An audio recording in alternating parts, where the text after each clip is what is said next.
নৃশংসভাবে খুন করা হয়েছে বাংলাদেশের ঝিনাইদহের সাংসদ আনোয়ারুল আজিমকে। আর এই নিয়ে তোলপাড় দুই বঙ্গ। মাস্টারমাইন্ড ও তার সহযোগীরা ছাড়াও এই হত্যাকাণ্ডে নাম জড়িয়েছে জিহাদ নামে এক কসাইয়ের। সূত্রের খবর, পুলিশি জেরায় জিহাদ জানিয়েছে সাংসদকে খুন করার পর তার দেহের অংশকে ছোট ছোট টুকরো করে প্লাস্টিক এবং ট্রলি ব্যাগে ভরে নেয়। তারপর সেগুলি ভাঙড়ের কোলেরহাট থানার কৃষ্ণমাটি গ্রামের কাছে বাগজোলা খালে তারা ভাসিয়ে দেয়। এই তথ্য মোতাবেক শনিবারও অব্যাহত বাগজোলা খালে তল্লাশি অভিযান। শুক্রবারের পর আবার শনিবার সকাল 11টা থেকেই তল্লাশি অভিযানে নামলো ডিজাস্টার ম্যানেজমেন্ট গ্রুপ ও সিআইডির টিম।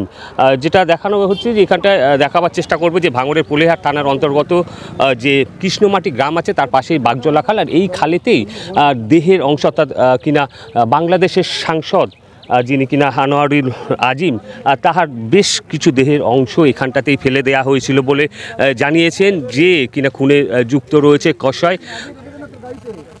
তারপরেই কিন্তু সিআইডি তাকে 12 দিনের জন্য নিয়ে যেতে হেফাজতে নেয় এবং গতকালকেই জিহাদ হাওলাদার যে কসাই তাকে এখানে নিয়ে আসা হয় এবং তার দেখানো তথ্য অনুযায়ী যে জায়গায় দেখিয়েছে সেই জায়গাতেই গতকাল ডুবুরি নামানো হয়েছিল, বোর্ড নামানো হয়েছিল, পাশাপাশি আকাশপথে নজরদারি চালাচ্ছিল ড্রোন।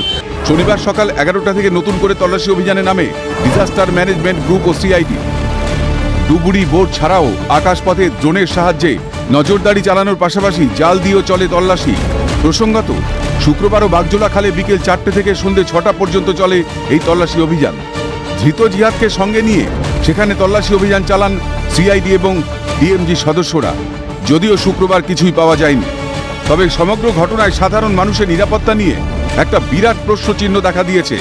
বাংলাদেশের সাংসদ আজিমের হত্যাকাণ্ডের বিবরণে আতঙ্ক ছড়িয়েছে সাধারণ মানুষের মধ্যে। তার মধ্যে খাস কলকাতাকেই কখনো নিরাপদ হিসেবে বেছে নিয়েছে জঙ্গিরা, আবার কখনো শিউরে ওঠার মতো হত্যাকাণ্ড এই কলকাতাতেই সংগঠিত করছে হত্যাকারীরা।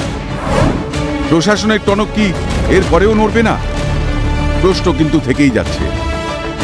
আজকেও কিন্তু সকাল থেকে সেই একই রকমভাবে ড্রোনের সাহায্যে যেরকম নজরদারি শুরু করা হয়েছে, জলে ডুবুরি নামানো হয়েছে, পাশাপাশি দেখা যাচ্ছে এখানটায় জেলেদের আনা হয়েছে, প্রফেশনাল জেলেদেরকে, তাদেরকে দিয়ে এবার এই যে বাগজোলা খালে যে জায়গাতে কিনা দেহের অংশগুলো ফেলেছিল বলে কসাই জিহাদ হাওলাদার জানিয়েছে সিআইডিকে, সেই জায়গাতেই এই জাল টানা হবে। তার জন্যই কিন্তু প্রস্তুতি চলছে। এখন দেখার যে দুদিনের চেষ্টার পরে তারা বাংলাদেশের মৃত সাংসদ অর্থাৎ খুন হওয়ার সাংসদ আনোয়ারুল আজিমের দেহের অংশগুলি উদ্ধার করতে পারে কিনা।